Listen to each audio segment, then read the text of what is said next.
কারা আসলে স্ট্রোক হবার ঝুঁকিতে রয়েছে সবথেকে বেশি? স্ট্রোক আসলে বয়স্কদের রোগ, যত বয়স বাড়বে তত স্ট্রোক কিন্তু হবে। আমরা কিন্তু এখন দেখছি কিন্তু যাদের বয়স কম তাদের মধ্যেও কিন্তু স্ট্রোক হবার প্রবণতা বৃদ্ধি পাচ্ছে। অবশ্যই ইয়াংদের যে স্ট্রোক হবে না এমন কোনো কথাই, ইয়াং স্ট্রোকও হচ্ছে এবং একটি পর্যায়ক্রমে আরও বেশি রিকগনাইজড হচ্ছে। আগেও হতো, হয়তো ডাক্তাররা ধরতে পারতো না বা ইয়াংদের স্ট্রোক হয় এই সময় আমাদের সাম্যক জ্ঞান ছিল না, কিন্তু রিসেন্ট অ্যাডভান্সমেন্ট অফ ইনভেস্টিগেশনের কারণে আমরা এখন অনেক ইয়াং স্ট্রোকও পাচ্ছি।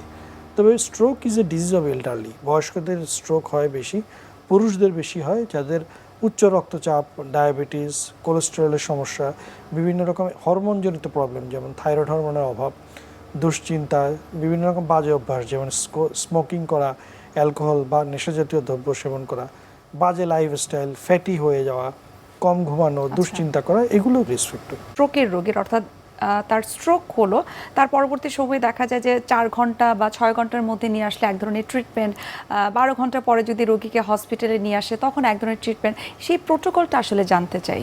বেশিরভাগ স্ট্রোকই কিন্তু ইস্কিমিক স্ট্রোক, প্রায় 85% মতো stroke patient ischaemic stroke. Ischaemic stroke মানে রক্তনালী বন্ধ হয়ে বা ব্লক হয়ে যেটা স্ট্রোক।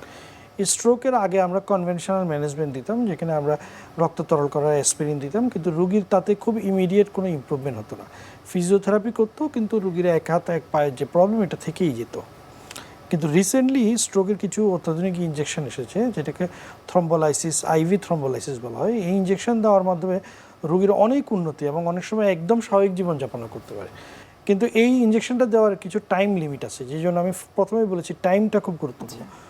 স্ট্রোক করার প্রথম 4.5 ঘন্টার মধ্যে যদি আপনি ওই ধরনের হসপিটাল যেখানে এই ইনজেকশন আছে নিতে পারেন, যেমন ন্যাশনাল ইনস্টিটিউট অফ নিউরোসায়েন্স, এইসব জায়গায় যদি রোগীকে নিতে পারেন, তখন এই ইনজেকশন দিলে রোগী অনেক উন্নতি হবে এবং ক্ষেত্র বিশেষে রোগী একদম সুস্থ হয়ে যেতে পারে।